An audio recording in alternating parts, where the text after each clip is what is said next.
Pagi ni kami menerima satu kiriman daripada Ahmad Hanif daripada Puchong Perdana. Dia nak kami review bakso Ojo Lali ni. Dia merupakan ejen yang menjual bakso ni. Dia kata bola daging ni 93% adalah daging. Dia suruh kami review, tapi kami nak buat kelainan sikit daripada kebiasaan. Sebab biasanya orang makan berbola daging bakso ni dengan bakso dengan sup lah kan. Okay, kami nak buat kelainan sikit.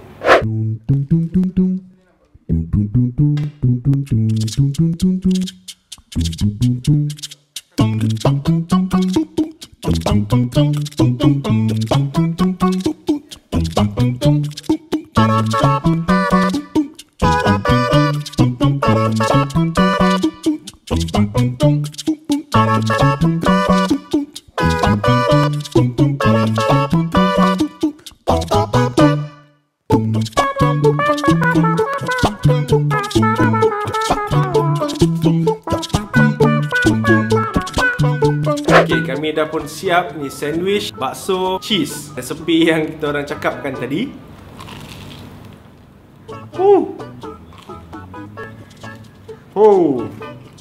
Memang power. Selamat. Benda dia simple je, kalau anda try dia jadi luar biasa gila. Berbola bakso ni 93% daging, tak tahulah 7% lagi tu apa benda kan, dia punya bahan-bahan lain lah. Tapi memang power. So hari Sabtu dengan Ahad korang boleh buat. Jangan lupa ambil contact number untuk beli berbola bakso ni.